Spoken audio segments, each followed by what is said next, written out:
beberapa tindakan untuk memastikan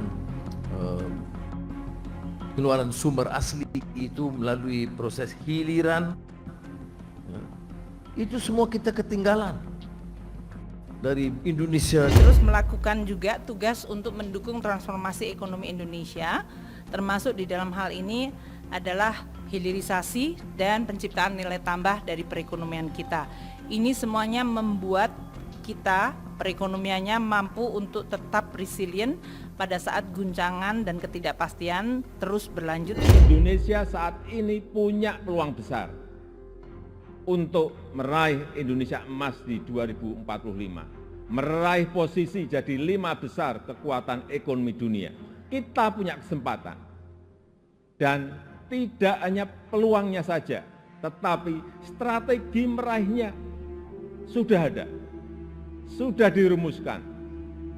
Tinggal apakah kita mau memfokuskan energi kita untuk bergerak maju, atau justru membuang energi kita untuk hal-hal yang tidak produktif, yang memecah belah, bahkan yang membuat kita melangkah mundur.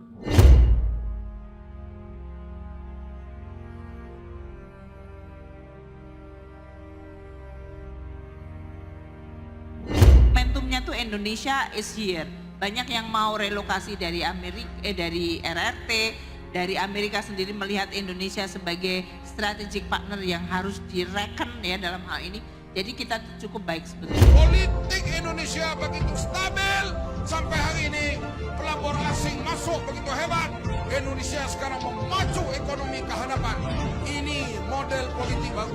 Saya melihat di Indonesia, kadang-kadang orang hanya teroja dengan kepimpinan di Indonesia. Ya, saya akui, Jokowi antara pemimpin yang hebat, yang melakukan perubahan-perubahan, dan hari ini Indonesia melonjak jauh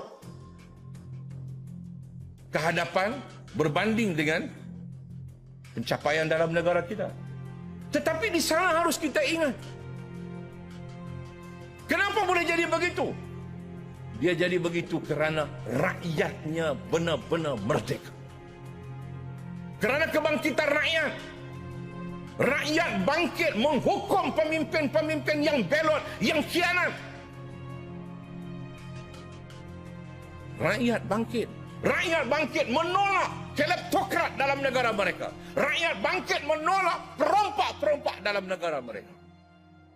Akhirnya, dia melahirkan pemimpin-pemimpin yang takut kepada kedaulatan kuasa rakyat.